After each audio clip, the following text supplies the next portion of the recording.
क्या पढ़ी। बताओ। एक है EXP हब, उसमें प्रशांत भाई हैं साइंस के टीचर, बहुत अच्छा पढ़ाते हैं, उनसे मैं क्या पढ़ी। देखिए ग्रेविटी क्या होती है। ग्रेविटी मतलब जमीन में आकर्षण।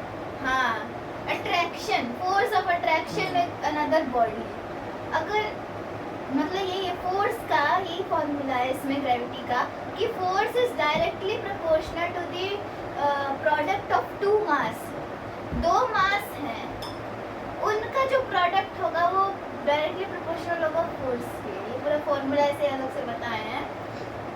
मेन चीज आपको ये बताती हूँ, मतलब ये सोचने वाली चीज है, इसमें ग्रेविटी है। आप देखते हो रात को चेन्नई में हम गए थे सोच रहा हूँ चेन्नई में हम गए थे हम लोग। अब आप बीच पे गए हो, बीच पे जो लहरें होती है बहुत तेज तेज चलती है, उसका कारण क्या है, क्यों रात ही को क्यों चलती है, दिन को क्यों नहीं चलती, पता?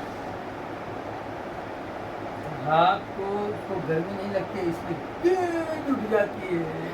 नहीं, असली कारण ये है कि दिन में जो चांद होता है, अब चांद घूम रहा है धरती पे, ये ग्रेविटी की वजह से। धरती सूरज का चक्कर काट रही है ग्रेविटी की वजह से।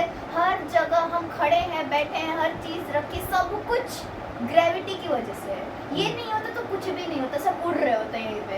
तो दोपहर को या सुबह को मानो, जो चांद होता है वो अपनी जगह पे धरती का चक्कर लगाता है, तब जो चांद है वो ग्रेविटेशनल फोर्स धरती पे भेजता है। जब चक्कर लगाता है तो ग्रेविटेशनल फोर्स भेजता है।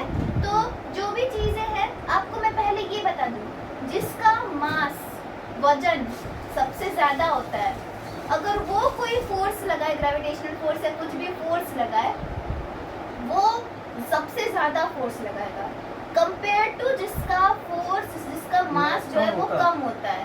तो चांद दिन में तो इक्वली लगता है, लेकिन रात को चांद धरती के थोड़ा पास आ जाता है, फिर वो चक्कर लगाता है, तो जो चांद का जो मास है वो उस लहर से ज्यादा है, तो वो जब ग्रेविटेशनल फोर्स लगाएगा तो वो बहुत तेजी से खींचेगा, इसलिए रात को लहरें तेज होती हैं। इसलिए चलो